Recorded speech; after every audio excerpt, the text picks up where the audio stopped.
MAWU adzaima, MAWU adzaima, zinthu zonse zidzatha, koma MAWU adzaima. MAWU adzaima, MAWU adzaima, zinthu zonse zidzatha, koma MAWU adzaima. MAWU adzaima, MAWU adzaima, zinthu zonse zidzatha, koma MAWU adzaima.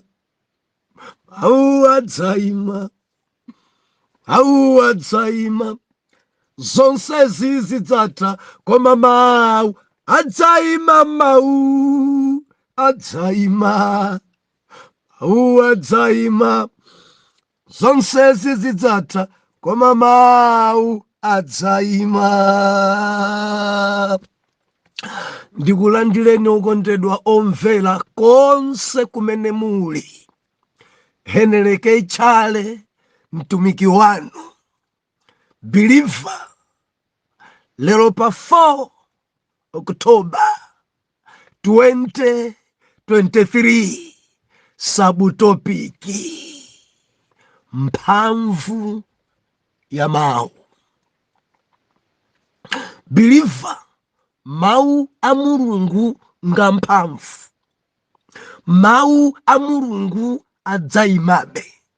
MAWU a Mulungu sakusintha. MAWU a Mulungu ali chomwecho.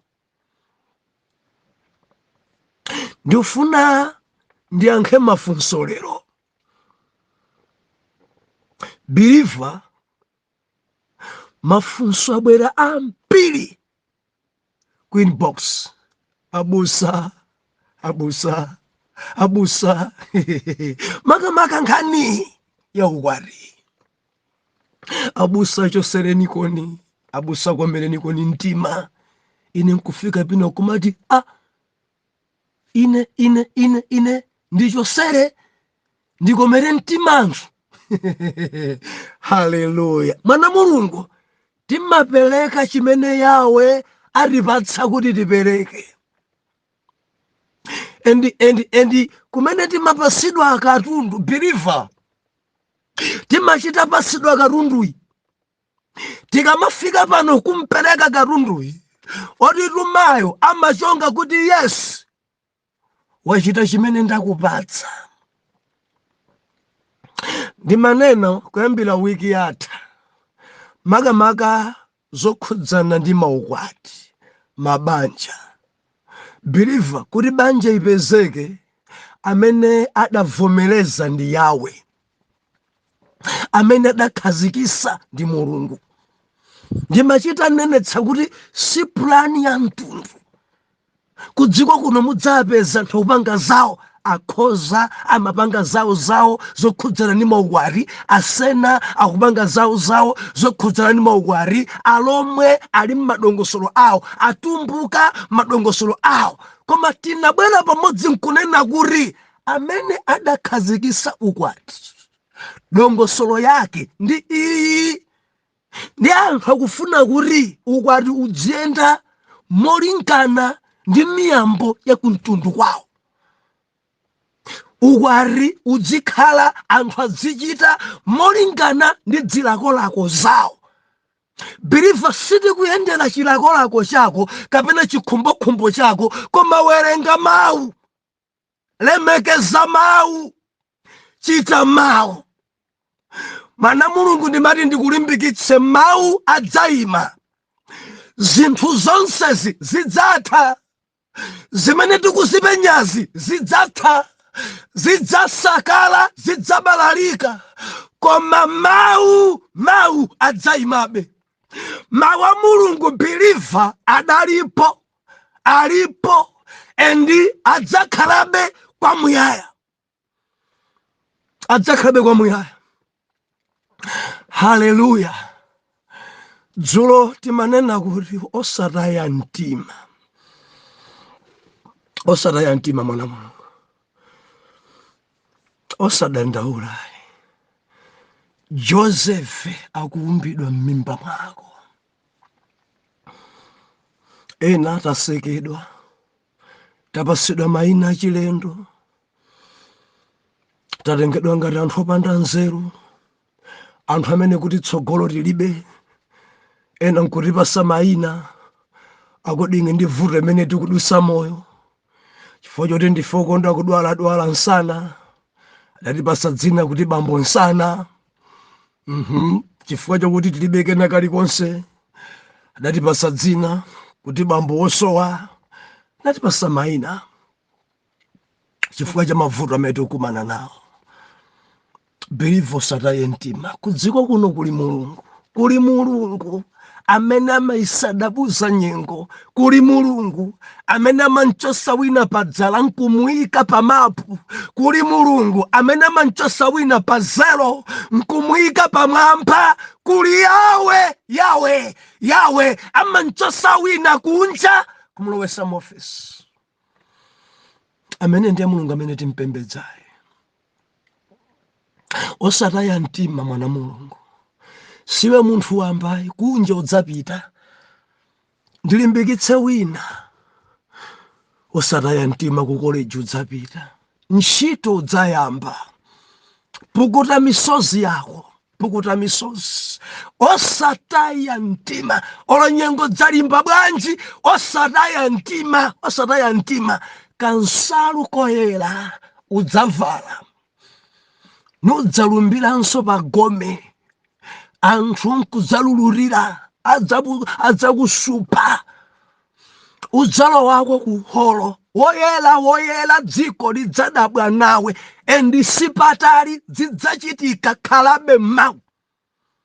Sunga mawu, khala woyera, usarengeke ndi Amidiyani, usawatsanze Afilisiti. Khala onga Muyuda nthawi zonse, mawu adzayima. Akamaumbidwa Josefe, dzimarenga nthawi. Mukamawerenga baibulo yanu mudziaona ana amene adabwera mochedwa m'mabanja, mudzimakhala dzipona. Mukuumbidwa Josefe, and Joseph uyuyu adzakhala ogwadiridwa. Ngakhale Rubeni ali woyamba, Simeoni ndi enawo adabadwa poyamba, adzapereka ulemu kwa Josefe. Chamimba mwako ncha ulemu, chimene Jehova kuchiumba ncha ulemu, chochoka mwalakere ncha ulemu. Ndimafuna ndikulimbikitsa osadandaule, pukuta misozi. Osataya mtima udzabala. Abusa, ndakhala pabanja pa zaka zitatu, sindikutenga mimba. Basi mwezi ukangobwera nkupezeka basi dziuchitikabe, sindikuima. Usataye mtima. Kadokotala anena chani? Tili ndi Dr. Jesus amene amachosa vuto lonse limene lili m'mimba mwako. Mdalirebe, mpembedzebe, patalike pafupike udzayamwisa, mabere ako udzayamwisa, mimba nsalu udzayimangira m'mawere, dziko lidzaona nsana wako utachoka, ndipo udzachoka ndi mwezi wachiwiri, anthu nkuchita kuona kuti oh yes, mayi ujango yembekeze. Endi dzidzachitika okuseka onse, pakamwa pawo Mulungu adzapasoka nadzachita manyazi, chifukwa m'mimba mwako muli Josefe. Muli Josefe, muli bwanja Josefe nonse. Dzina ilu si dzina wamba.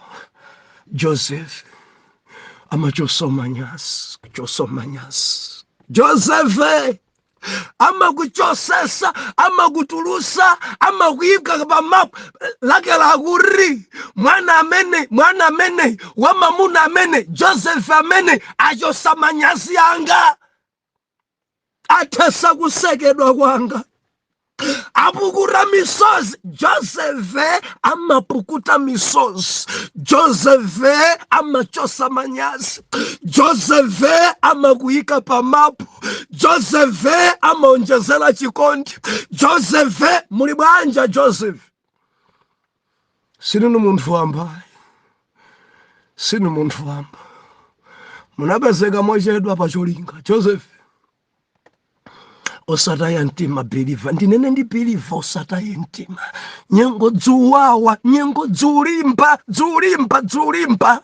ndinene pano usataye mtima mundimva wa dada wa mama mundimva sons and daughters tamverani osataya mtima khalani beni oyera sungani beni chiyero mtakamireni yawe patalike pafupike mudzalulutira dziko lidzadabwa chachilendo chachikulu chidzachitika imani beni nji pamaso pa Mulungu.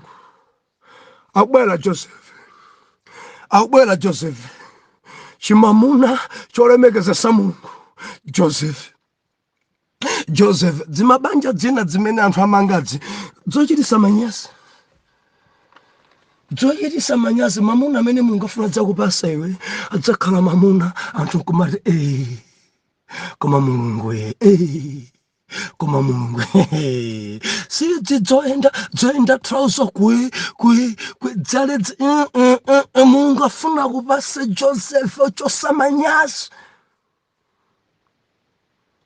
chifuka timaukwati tinati kuchitika apari timaukwati tachikunja timaukwati topanda dongosolo dziumapangisaso manyazi.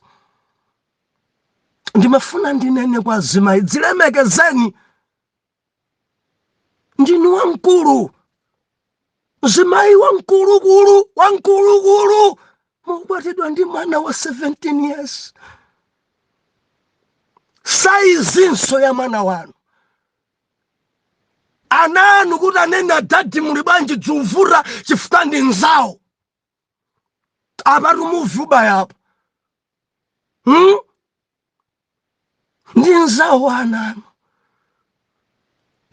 ende ndikusukulu kwadali patsogolo ndi ananu uyu munena kuti dalingi adali mwana ndipo faza wake kusukulu kwadali mwana wanu akantibula anthu mwana wanu jama muleletsa ndata musamenya amene ni mwana wanga tabwera kuti nde mwanjerera maso nde nyumba mwana kudabwa mayi mwakwatidwa ndi amene ndi bambo anu amene mumpasole mu bambo anu amene mudzango dabo manka kunchito mwabwera mwampeza kuti amunanu anawo antidzimula. Oh, hallelujah. Dzina dzidzupasa manyazi madzitenga dzimasimionizi Joseph amalemekeza sababanja Joseph amapasa ulemu anasachita manyazi ponena kuti dadi muli bwanji anaochita manyazi kunena dadi muli bwanji anaochita manyazi kutsagana ndi dadi yawo anaochita manyazi why amene arengedwa si Joseph jilemekezeni ndinu wamkulu pemphelani dikirani Mulungu akupasa saizi yanu. Hallelujah. Madalanso zimene mukuchita zomvesa chisoni tapangani dongosolo yokhazikika bwinobwino. Ajepa ndi mwana madala zaka 50 chakuti mwana zaka 18 19 saizi ya mwana wanu otsirizira mwana wanu wamkulu adzinena bwanji dzinthu dzinadzi dzupasa manyazi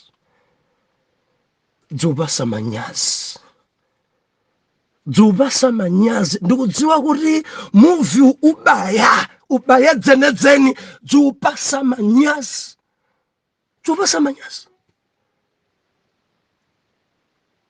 Hallelujah. Ndimati ndidandaulire kwa akazi amasiye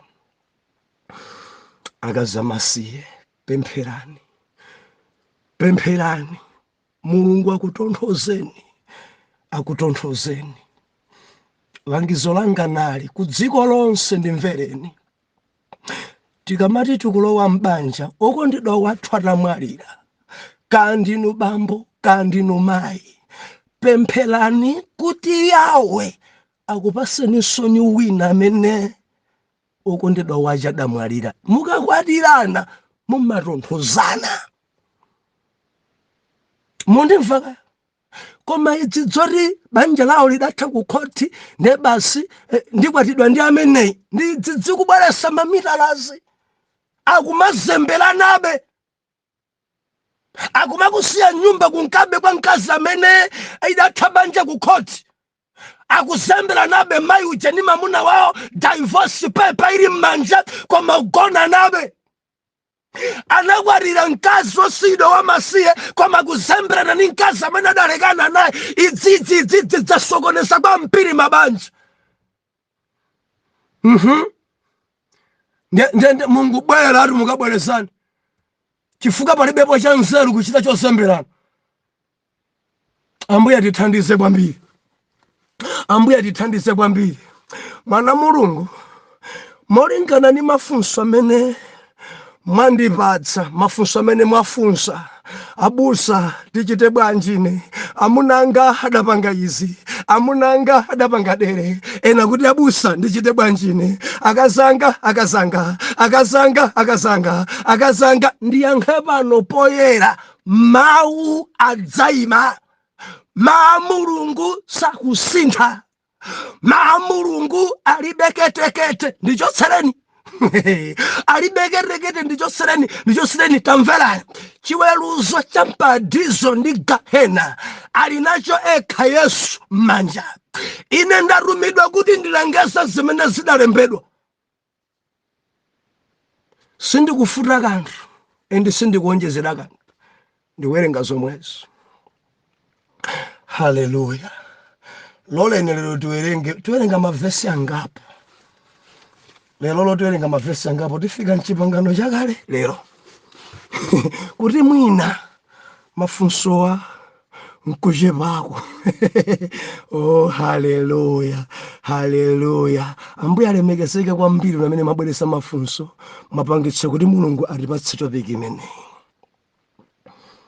Kumamba kulandira ulemu. Tuwerenge Matthew chapter number 19. Tiyambe ndi imeneyo. Matthew chapter number 19. Tiyambe ndi verse. Oh, hallelujah. Adikodi sipo mwepaja. Musimu achemo mulinkhani sinaiwerenge. Ndipo mwepo ndito. Chapter 19. Tuwerenga verse number 5.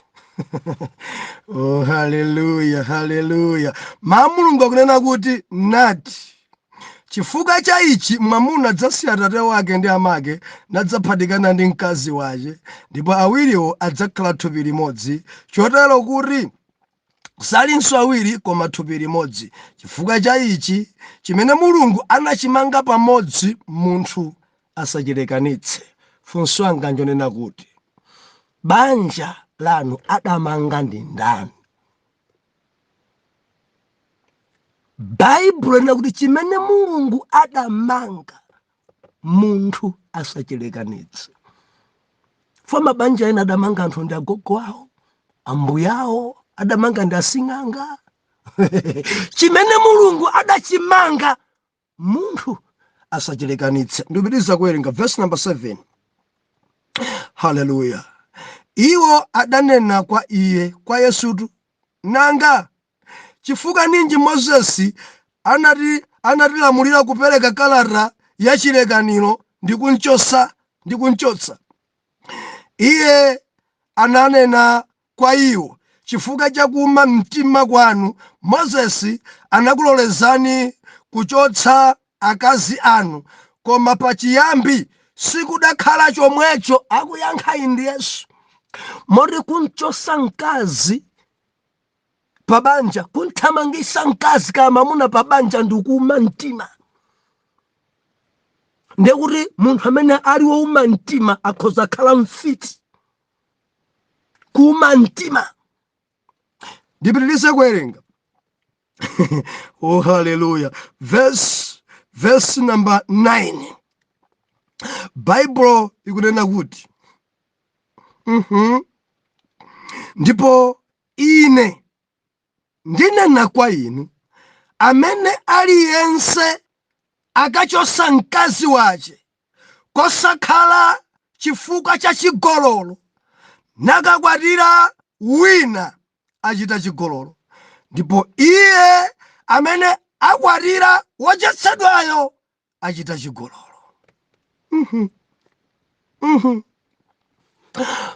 Okondedwa omvera, banja lisathe pa chifukwa chilichonse. Yesu akuyankha zimenezi, ndipo ife tinaona wiki yadusayo pa vesi namba 3 Afarisi anadza kwa iye namuyesa nanena, kodi nkololedwa kuti munthu achose mkazi wache pa chifukwa chilichonse? Chifukwa chilichonse? Ndiye Yesu akana pamenepo kuti vesi 4, ndipo iye anayankha nati, kodi simudawerenge kuti iye amene adalenga anthu adawalenga iwo mamuna ndi mkazi? Haleluya. Chifukwa chilichonse, ayi mumve kuti chifukwa chilichonse. Yesu akuti koma ngati chilipo chifukwa chimene banja likhoza anthu kulekana, mchigololo. Ndimanena masiku adusawa, ena mukafufuza zifukwa zidathera banja, sanagule dress, sandigule dress, ndifuna phone, iPhone, banja gbede, undileke anzako wona ndigulire screen yeni ndifuna yayikulu 50 chakuti kasikini kamuno kaka 18 mpaka na banja gbede choka ndi chifukwa chimene banja ingate chifukwa cha screen TV itasa banja. Ena dakangana machannel, mkazi akufuna Star Life, mamunari koma tionere Zodiac, paka nadamenyana wina huyo wakwao banja lata zona. Nadakangana fora masapora mpira marimosiana wina kangba mbarimu ya njagu Ingalande, wina timu ina idaluza ndadaseka kwambiri mpaka na wina ibanja gbede idatabwanja dadandiseka rimu yanga pada pamaso pa Mulungu. Yesu akuti banja isathe pa chifukwa chilichonse, ayi koma ngati wina wachita chigololo. Haleluya. Ndiwerenge buku lija la Akorinto, kuti ndiyambe Akorinto amene Aroma chapter number 7 verse number 2, maamukana kuti pakuti mkazi wokwatidwa amangidwa ndi lamulo kwa mamuna wache wamoyo, koma mamunayo akafa iye amasulidwa ku lamulo la mamunayo. Oh, haleluya. Chimene akutanthauza nchonena kuti ukakwatidwa ndi banja, mwamanga banjalo, mkazi amakhala umangidwa mulamulo, mamunayo ali moyo. Akamwalira mamunayo ndikuti ngomasulidwa akhoza kukwatidwa kwa wina. Ndize chanikanena sicha banjalo ndiye kuti akhajada ngolekana ku khoti pa zifukwa zosayenera. Ino amene mudali pa mitala, ino infalipo ena dali pa mitala, ndiye mabanjawo adatha. Ambuye alemekezeke kwambiri, musabwerereso ndipo pitani mukakwatidwe, chifukwa kumene mudali kuja munkasokoneza banja la eni.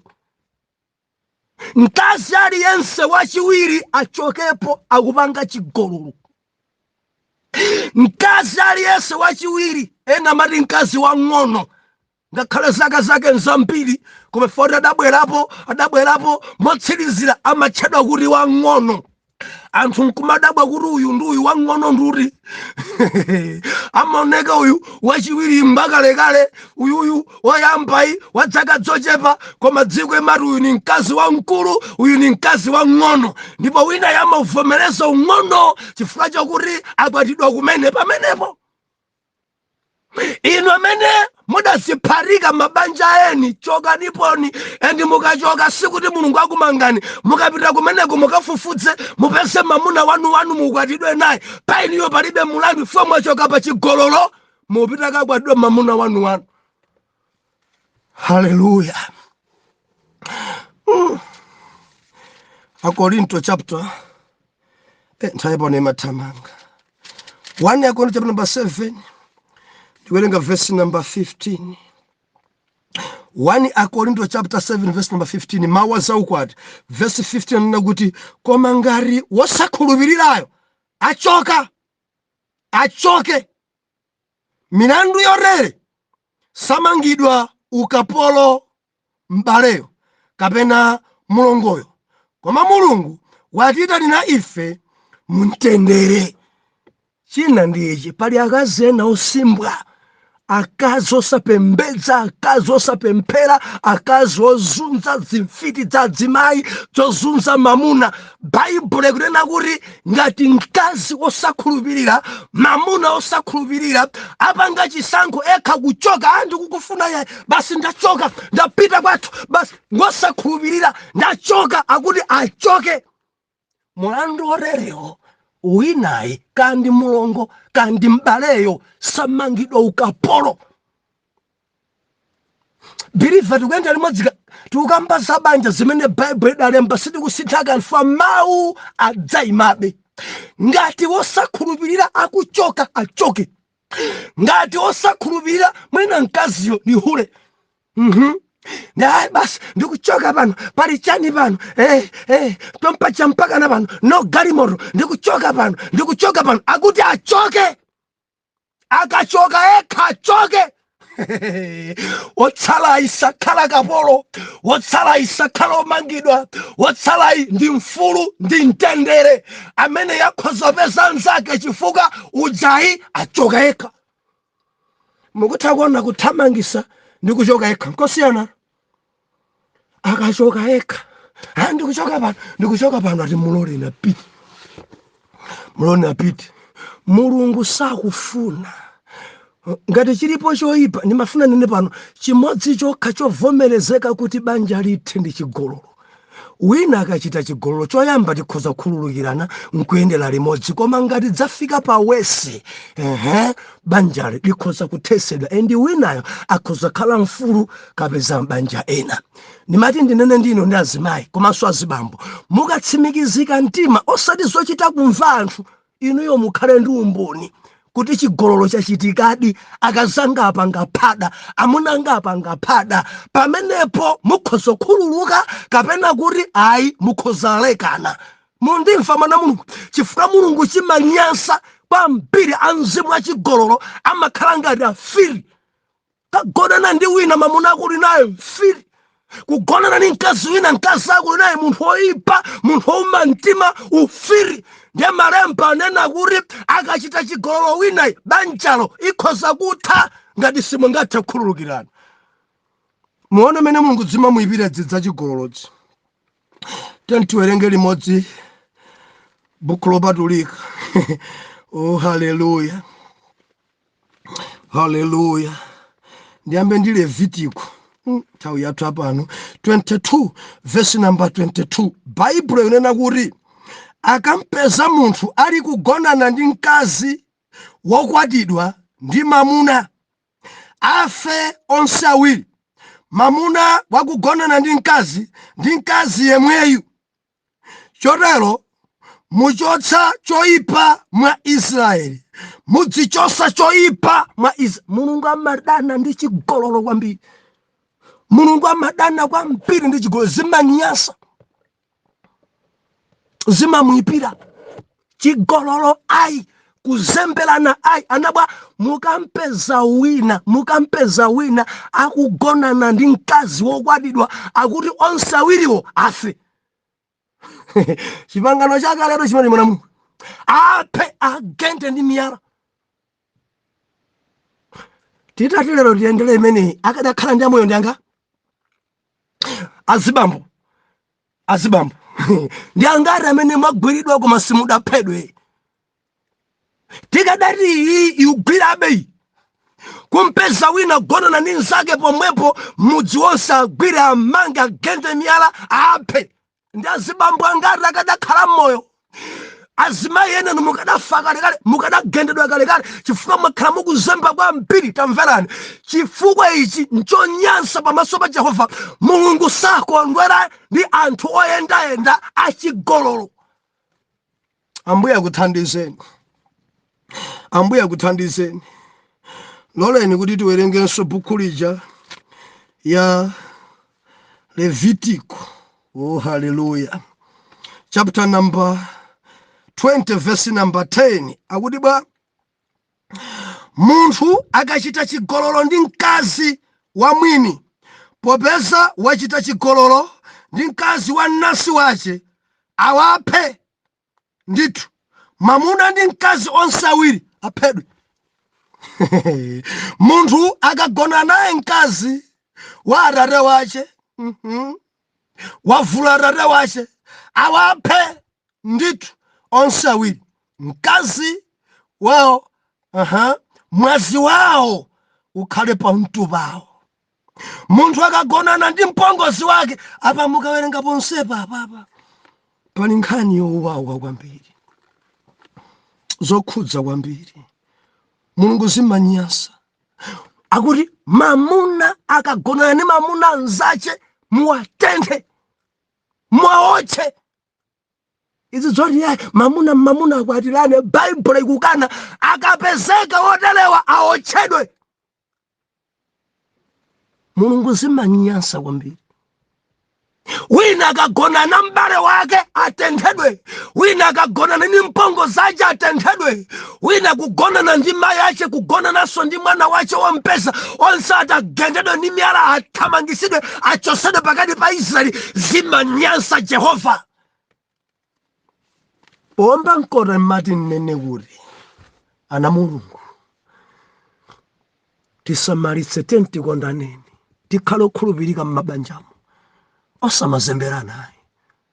Khutitsidwa naye ni mkazi wanu, mkonde ni mkazi wanu, emwe yakukwanireni. Mamuna wanu emwe yakukwanireni. Akazi onse ngofanana, amuna onse ngofanana. Chinzimu cha chigololo out.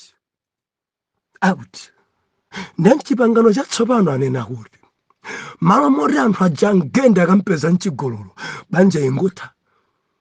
Mundimva ka chisomo chimene chabwerapo mchimenecho. Chifana kuti wina akachita chigololo angochosedwa. Yesu anachoncho mungonchosapo.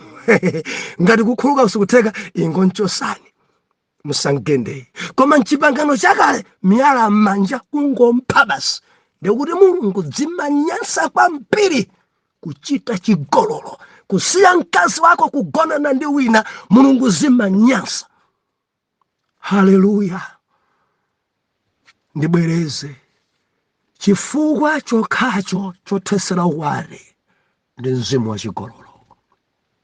Koma ngati oyipa akuchoka ekha ndikuchoka kuti achoke. Funso langa, banja lanu lidatha, amuna adapanga chigololo? Mkazi wanuja adapanga chigololo? Kapena mudangoleka na chifukwa cha mavuto ena? Ndeni manena kuti ngati nkotheka yanjanani.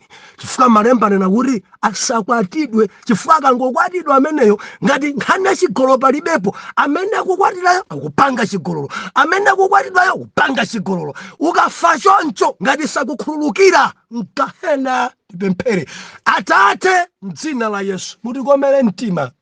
Ana anu tikhazikike m'mabanjamu, ana anu tikondane m'mabanjamu, ana anu tikhululukane m'mabanjamu. Tili nthawi yowawa kwambiri, nthawi yovuta kwambiri. Tithandizeni kumvesa sapasa chimene mwa Yesu wa ku Nazareti ambuye ndapemphera.